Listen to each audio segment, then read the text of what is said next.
बार्शी तालुक्यातील काटेगाव येथील प्राथमिक आरोग्य उपकेंद्रात उपचारासाठी गेलेल्या एका दिव्यांग व्यक्तीला मारहाण करून त्याचा अपमान केल्याप्रकरणी 5 जणांविरोधात बार्शी तालुका पोलीस ठाण्यात गुन्हा दाखल करण्यात आला आहे।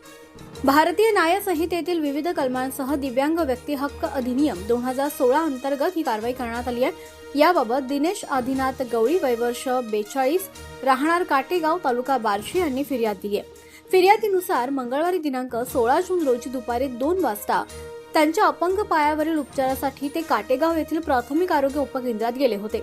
यावेळी आरोग्य केंद्रात उपस्थित असलेल्या सोनवणे मॅडम यांनी त्यांच्या म्हणण्याकडे दुर्लक्ष केलं।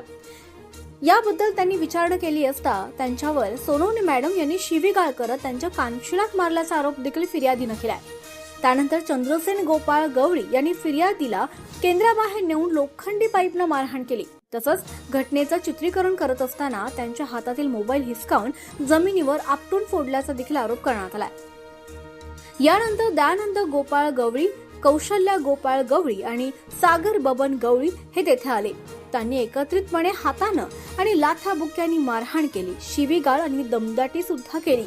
तसंच दिव्यांग असल्याची माहिती असताना देखील सार्वजनिक ठिकाणी अपमान केल्याचं फिर्यादीत नमूद करण्यात आलं।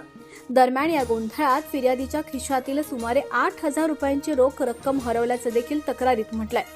या प्रकरणी बार्शी तालुका पोलीस ठाण्यात 5 जणांविरुद्ध गुन्हा दाखल करण्यात आला असून पुढील तपास पोलीस हवालदार डुकळे करीत आहेत।